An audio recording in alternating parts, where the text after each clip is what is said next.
जय माता दी दोस्तों, आप सबको चैत्र नवरात्रि 2025 की हार्दिक शुभकामनाएं। मैं पूजा झा। आज इस वीडियो में जानेंगे चैत्र नवरात्रि 2025 में कब है, पहली बार व्रत रख सकते हैं या नहीं, बिना व्रत रखे बिना कलश स्थापन के कैसे दुर्गा माँ की पूजा करें, और अगर आप कलश स्थापना करना चाहते हैं तो उसका शुभ मुहूर्त क्या है।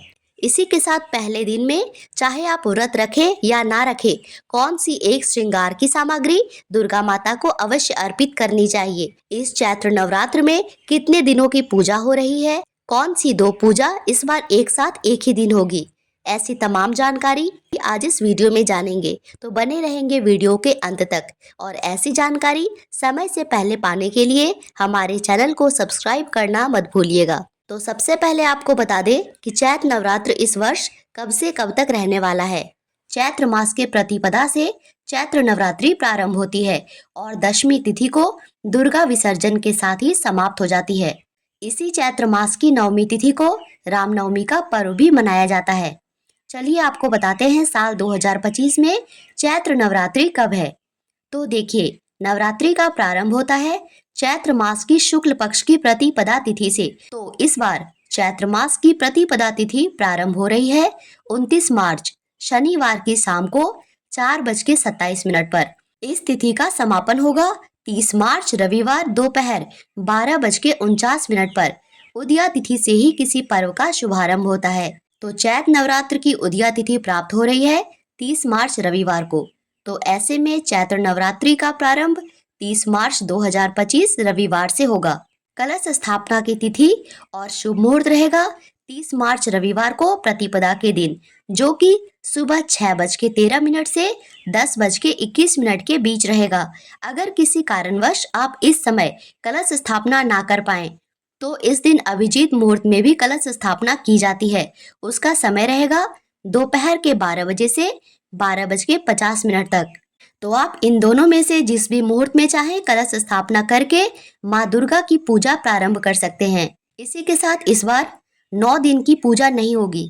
तो चलिए जानते हैं कौन सी पूजा किस दिन होगी। 30 मार्च रविवार पहली पूजा में माता शैलपुत्री की पूजा होगी।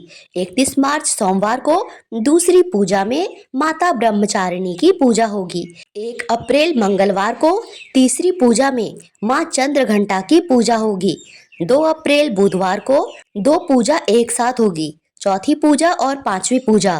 तो इसमें माता कुष्मांडा की और माता स्कंद माता की एक साथ पूजा होगी। 3 अप्रैल गुरुवार को छठे दिन की पूजा यानी माँ कात्यायनी की पूजा होगी। 4 अप्रैल शुक्रवार को सप्तमी पूजा में माता कालरात्रि की पूजा होगी। 5 अप्रैल शनिवार को 8वें दिन अष्टमी का व्रत रखा जाएगा और माँ महागौरी की पूजा की जाएगी। 6 अप्रैल रविवार को महानवमी की पूजा होगी और माँ दुर्गा के नवे स्वरूप माँ सिद्धिदात्री की पूजा होगी। इसी दिन रामनवमी की भी पूजा होगी, व्रत रखे जाएंगे। इसी के साथ 7 अप्रैल सोमवार को नवरात्रि व्रत का पारण किया जाएगा और रामनवमी व्रत का भी पारण इसी दिन किया जाएगा। इसी के साथ माँ दुर्गा का विसर्जन कर चैत्र नवरात्र की समाप्ति होगी। तो इस तरह 30 मार्च रविवार को माँ दुर्गा के प्रथम स्वरूप माँ शैलपुत्री की पूजा के साथ चैत्र नवरात्र प्रारंभ होगा। अब जानते हैं कि पहली बार व्रत रखे या ना रखे और व्रत वाले दिन क्या करना चाहिए, कलश स्थापना कैसे करें। तो सबसे पहले मैं आपको बता दूं, अगर आप इस बार नवरात्रि का व्रत रखना चाहते हैं तो ये साल बिल्कुल शुभ है। आप पहली बार व्रत उठा सकते हैं। बहुत लोग केवल अष्टमी का व्रत रखते हैं, बहुत लोग षष्ठी, सप्तमी और अष्टमी इन 3 दिनों वाला व्रत भी रखते हैं। तो आप जो भी व्रत रखना चाहते हैं, जो भी व्रत उठाना चाहते हैं, इस बार बिल्कुल शुभ है। आप कोई भी नया व्रत उठा सकते हैं। व्रत वाले दिन सुबह जल्दी उठे, ब्रह्म मुहूर्त में उठकर घर के बाहर सबसे पहले 1 लोटा जल छिड़के आम या अशोक के पत्तों का तोरण बना ले और मुख्य दरवाजे पर लगा दे। इसके बाद नहा धो के शुद्ध होके पूजा शुरू करनी होती है। लेकिन अगर आप व्रत रखना चाहते हैं या फिर बिना व्रत रखे जब तक ये नवरात्रि है तब तक माता रानी की पूजा करना चाहते हैं, तो दोनों ही स्थिति में आपको सुबह अपने नाखून छुआ के, बाल धो के, स्नान करके पूरी तरह शुद्ध होके ही यह व्रत प्रारंभ करनी है या सिर्फ पूजा ही प्रारंभ करनी है, जैसा भी आप चाहें, लेकिन आपको शुद्ध होना पड़ेगा। बहुत लोग कलश स्थापना करके व्रत रखते हैं और बहुत लोग बिना कलश रखे सिर्फ व्रत करके भी नवरात्रि करते हैं। दोनों ही विधि शुभ होती है और दोनों ही तरीके से माँ दुर्गा की पूजा की जाती है। तो आप अपनी इच्छा अनुसार बिना कलश रखे भी सिर्फ व्रत करके ही नवरात्रि व्रत कर सकते हैं और चाहे तो कलश स्थापना के साथ व्रत कर सकते हैं। आप चाहे जिस भी तरह की पूजा कर रहे हैं, पहली पूजा के दिन ही आपको संकल्प लेने के समय यह बोलना होता है कि मैं इस वर्ष नवरात्रि कर रही हूँ या फिर मैं सिर्फ आपकी पूजा कर रही हूँ। या तो अगर आप चाहें तो यह व्रत किसी फिक्स टाइम के लिए भी स्टार्ट कर सकती है। जैसे मैं 9 साल के लिए नवरात्र कर रही हूँ, 5 साल के लिए नवरात्र कर रही हूँ या अपनी इच्छा अनुसार। यह सब आपको पहली पूजा के दिन ही संकल्प के समय बोलना होता है। तो इस तरह आप समझ गए होंगे कि आपको कैसे अपना व्रत प्रारंभ करना है। इसके बाद दुर्गा माँ की आपने जो भी फोटो मूर्ति जो भी खरीदी है या आप जो भी खरीदने वाले हैं, उसमें आपको विशेष ध्यान रखना है। पहला कि जो शेर होता है, शेर का मुंह खुला ना हो। दूसरा, माता का स्वरूप क्रोधित रूप में ना हो, यानी महिषासुर का वध करने वाला स्वरूप में माँ दुर्गा की पूजा नहीं करनी चाहिए। यह माँ दुर्गा का क्रोधित स्वरूप होता है। हो सकता है कि थोड़ा ढूंढना पड़े आपको, लेकिन आप ढूंढ के ही फोटो खरीदिएगा। 9 रूपों वाली सौम्य सी मुस्कुराते हुए दुर्गा माँ की वर मुद्रा में जो फोटो होती है, वैसे ही फोटो पूजा के लिए चाहिए होती है। और पूजा की सामग्री सिंपल ही रहती है। सिंदूर, रोली, कुमकुम, अक्षत, चंदन, फूल माला, बेलपत्र, शमी पत्र, पान पत्ता, जनेऊ, सुपारी, लौंग, इलायची, पैसा, भोग, नैवेद्य जो भी आपको मिल सके, चुनरी और एक पाटा जिसमें माता रानी की पूजा होती है। इतना काफी है। इसी के साथ बहुत सारे लोग पूजा में अखंड दिया जलाते हैं। अगर आपके लिए संभव है तो आप भी अखंड दिया जला सकते हैं। अन्यथा आप सिर्फ पूजा के समय ही दिया जलाएंगे और जब तक आपकी पूजा होगी तब तक ध्यान रखना है कि दिया बुझे ना, और पूजा के बाद वो कभी भी बुझ जाए तो उसमें कोई दोष नहीं होता। उसी तरह पूजा में दुर्गा सप्तशती के सारे अध्यायों का दिन के हिसाब से पाठ और श्रवण किया जाता है। अगर आप ऐसा कर सकते हैं तो करें, अन्यथा आप सिर्फ नियमित जैसी पूजा कर सकते हैं वैसी ही पूजा करके भी नवरात्र किया जाता है।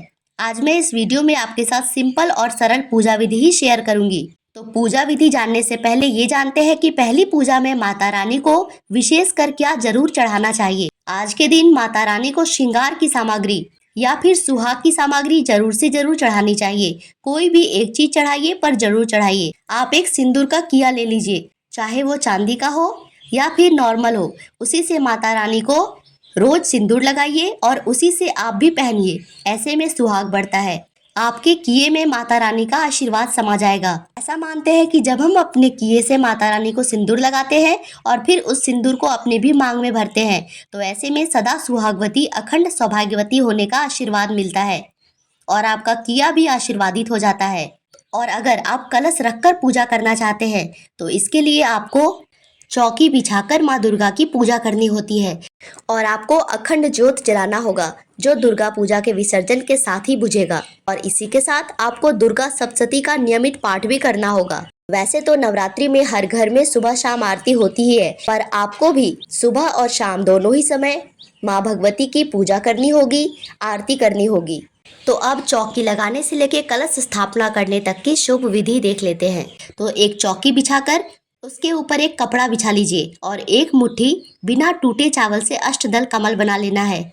आप कलरफुल चावल से भी, यानी कि रंगे हुए चावल से भी अष्टदल कमल बना सकते हैं। और कलश स्थापित करने के लिए आप किसी भी धातु की कलश ले सकते हैं। सबसे अच्छा होगा कि आप एक मिट्टी का कलश लें। ध्यान रखें वो कहीं से भी टूटी हुई नहीं होनी चाहिए और उसमें से पानी भी गिरता हुआ ना होना चाहिए। सब चेक करने के बाद आप एक कलश खरीदें। कलश के ऊपर सबसे पहले एक आलता पत्ता को चिपका देना होता है। ये मार्केट में आसानी से मिलती है। और उसके बाद कलश में स्वास्तिक बनाते हैं। कलश के कंठ में एक मौली बांधना होता है और उसे अंदर से कंठ तक गंगाजल मिले हुए जल से भर देते हैं।